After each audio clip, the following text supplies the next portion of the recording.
mailbox and on mail delivery in this country. We've done this before.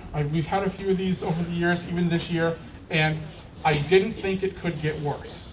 I didn't think that the attacks against the American people's mail delivery could become any more severe than they are, but they are. And we've got a lot of great speakers today, so we'll do more on that later. But first, I want to introduce one of our strongest allies in the House of Representatives.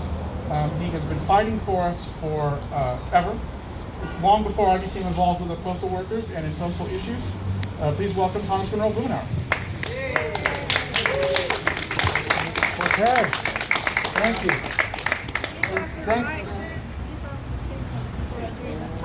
Okay, we'll be. Stay away from me. Stay away.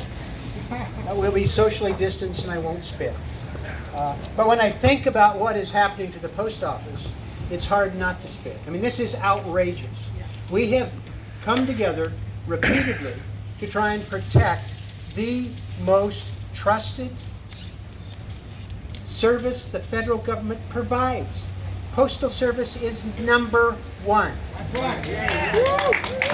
There has been, for over a decade, a concerted effort to try and dismantle the post office. Because, gee, they have decent benefits and vacation.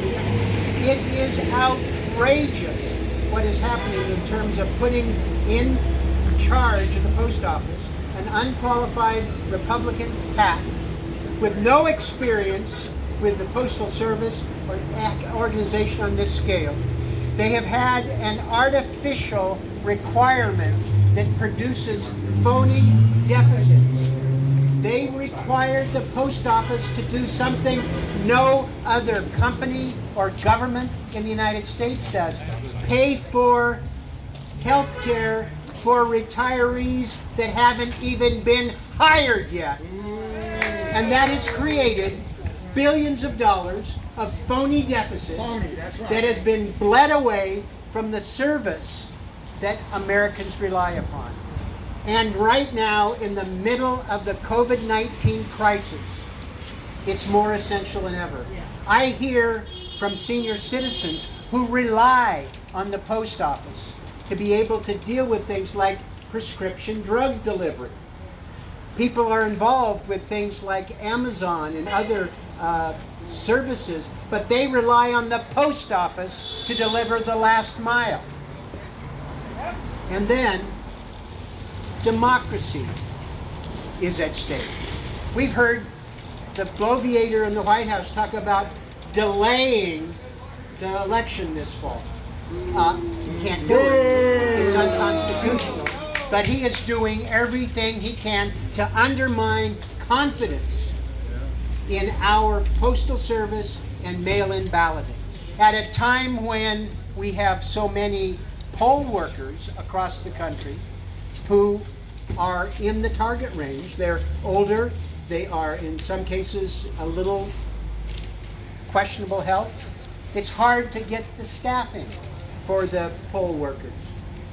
People are relying on mail-in ballots, and it's outrageous that this administration, Trump, who doesn't know the difference between voting absentee and mail-in, I mean, it's all right for him to mail in to his ballot to Florida. The same way he wants to reopen the schools and his kid's private school is closed. I mean, the hypocrisy is outrageous.